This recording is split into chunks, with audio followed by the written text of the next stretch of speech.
और बुलेटिन में आगे दिखाएंगे दिल्ली ड्रग्स केस में क्या है दुबई कनेक्शन।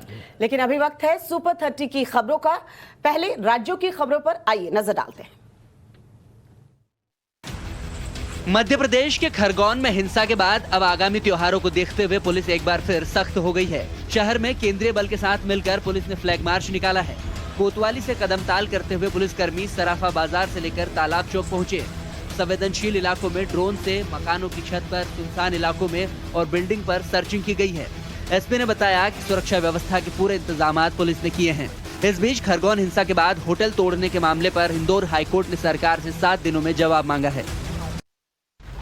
यूपी के चंदौली में गैंगस्टर के घर पुलिस की दबिश के बाद कन्हैया यादव की बेटी की संदिग्ध परिस्थितियों में मौत हो गई। वहीं एक बेटी घायल बताई जा रही है। घटना के बाद से गांव में तनाव का माहौल है।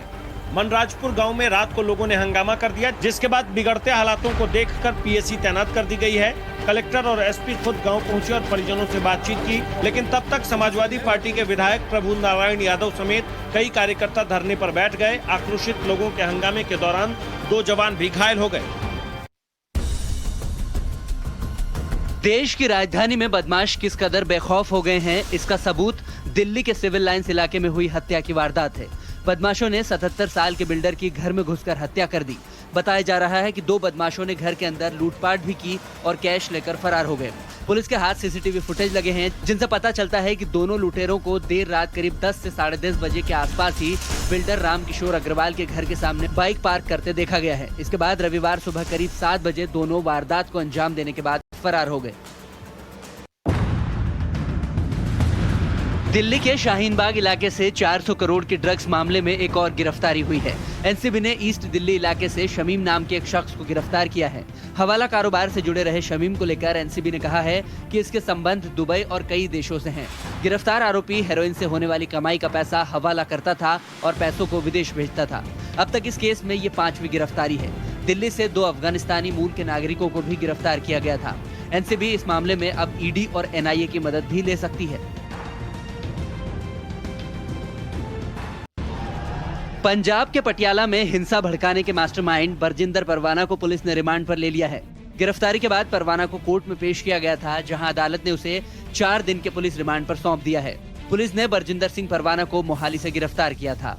मुख्य आरोपी बरजिंदर को हिंसा का साजिशकर्ता माना जा रहा है।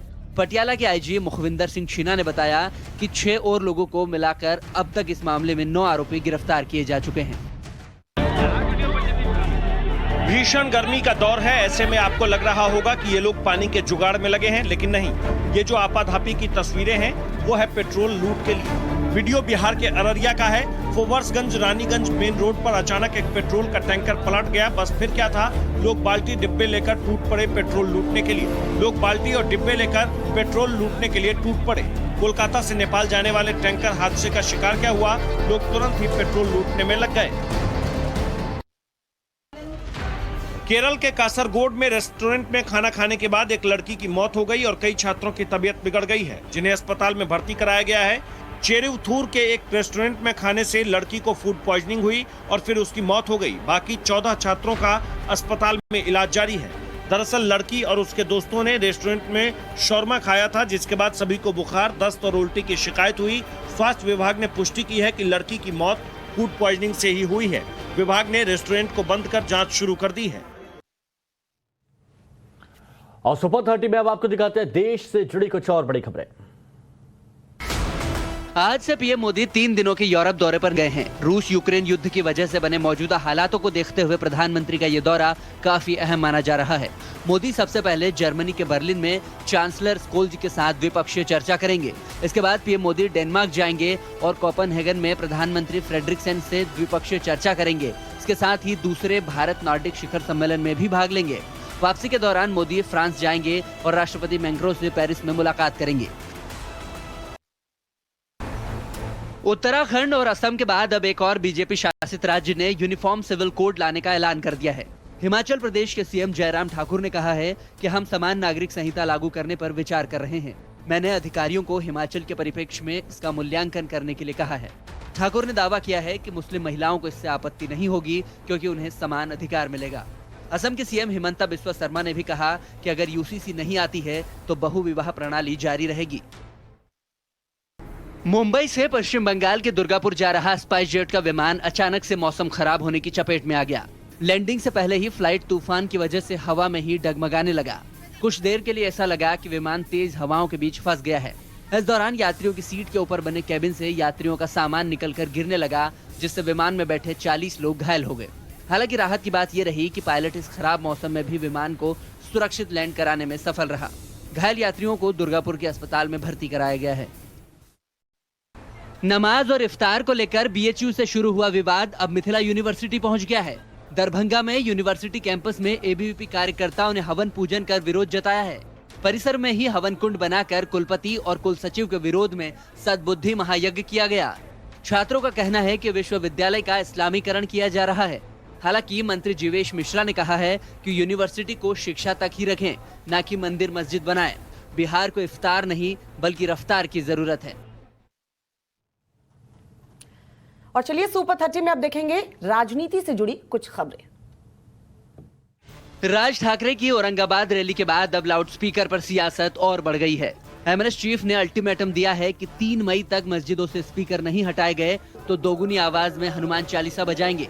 रैली में भारी भीड़ के बीच राज ठाकरे ने योगी की तारीफ की तो वहीं उद्धव ठाकरे सरकार को निशाने पर लिया और पूछा कि यूपी में लाउडस्पीकर हटे तो महाराष्ट्र में क्यों नहीं।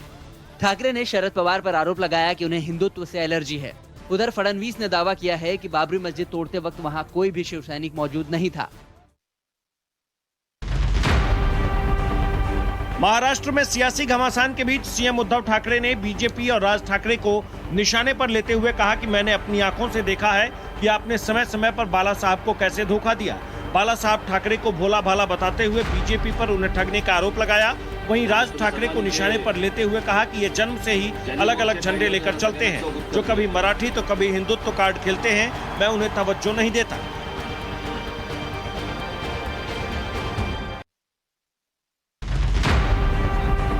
आम आदमी पार्टी दिल्ली और पंजाब में सरकार बनाने के बाद अब उत्तर प्रदेश में अपना कैडर खड़ा करने की तैयारियों में जुटी है।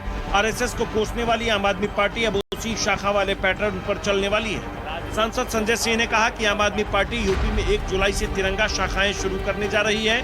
पूरे प्रदेश में करीब 10,000 तिरंगा शाखाओं के जरिए लोगों को भारतीयता, संस्कृति, भाईचारा और स्वतंत्रता संग्राम सेनानियों के बारे में बताया और पढ़ाया जाएगा।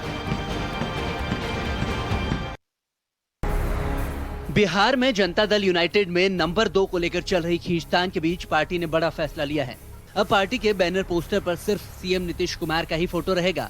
पार्टी के प्रदेश अध्यक्ष उमेश सिंह कुशवाहा ने कहा है कि सीएम नीतीश के अलावा किसी दूसरे की तस्वीर नजर आई तो पार्टी उस पर एक्शन लेगी। कहा जाता है कि पार्टी के अंदर ललन सिंह और आरसीपी सिंह को बैनर और पोस्टर में जगह देने को लेकर आए दिन विवाद होता रहता है और इसी विवाद को जड़ से खत्म करने का रास्ता जदयू ने निकाल लिया है। कई दिनों से जेल में बंद राणा दंपति को राहत मिलेगी या फिर उनकी आफत बरकरार रहेगी, ये फैसला आज कोर्ट करेगा। निर्दलीय सांसद नवनीत राणा और उनके पति रवि राणा की जमानत याचिका पर मुंबई की कोर्ट में फैसला होना है। शनिवार को सुनवाई के बाद कोर्ट ने फैसला आज तक के लिए सुरक्षित रख लिया था। नवनीत राणा पर देशद्रोह और 2 समुदायों के बीच तनाव पैदा करने का आरोप है। नवनीत राणा ने सीएम उद्धव के घर के बाहर हनुमान चालीसा पढ़ने का ऐलान किया था, जिसके बाद ये पूरा विवाद खड़ा हुआ। और आइए आपको इंटरनेशनल और स्पोर्ट्स से जुड़ी कुछ खबरें दिखाते हैं। रूस यूक्रेन युद्ध को 70 दिन होने को है। ऐसे में रूस ने अमेरिकी हथियारों के एक डिपो को तबाह करने का दावा किया है। रूसी सेना ने कहा है कि ओडेसा के पास एक सैन्य हवाई क्षेत्र में अमेरिका और यूरोप के भेजे हथियारों के साथ डिपो को बर्बाद कर दिया गया है। रूसी रक्षा मंत्रालय ने रनवे को भी नष्ट करने का दावा किया है। इस दौरान ब्लैक सी से लॉन्च की गई ऑनिक्स मिसाइल के फुटेज भी रूस ने जारी की है। पेरिस में मई दिवस की रैली में उस वक्त तनाव पैदा हो गया जब हजारों प्रदर्शनकारियों ने नवनिर्वाचित राष्ट्रपति इमैनुअल मैक्रों के खिलाफ भी विरोध का बिगुल फूंक दिया। प्रदर्शनकारियों ने कुछ बैंकों और एक रेस्तरां की खिड़कियां तोड़ दी। सड़कों पर लगे साइन बोर्ड को भी प्रदर्शनकारियों ने तोड़ दिया और गलियों में बैरिकेड्स जला दिए। ऐसे में हालात संभालने के लिए पुलिस ने भी सख्ती दिखाई। पुलिस ने प्रदर्शनकारियों पर काबू पाने के लिए आंसू गैस के गोले दागे।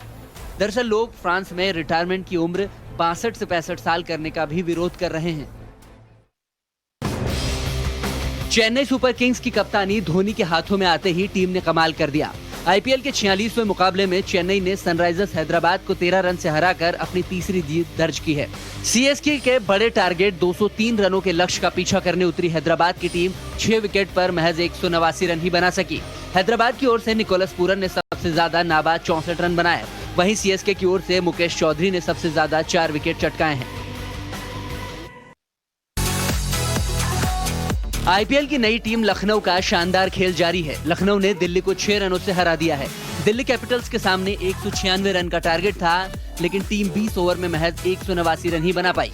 लखनऊ के लिए मोहसिन खान ने शानदार गेंदबाजी की और 4 ओवर में 16 रन देकर 4 विकेट अपने नाम किए। मोहसिन ने वार्नर, पंत, पावेल और शार्दुल ठाकुर को आउट किया। उनकी शानदार गेंदबाजी के दम पर ही टीम को जीत मिली है। दिल्ली के कप्तान पंत एक बार फिर अपनी टीम के लिए मैच फिनिश नहीं कर पाए।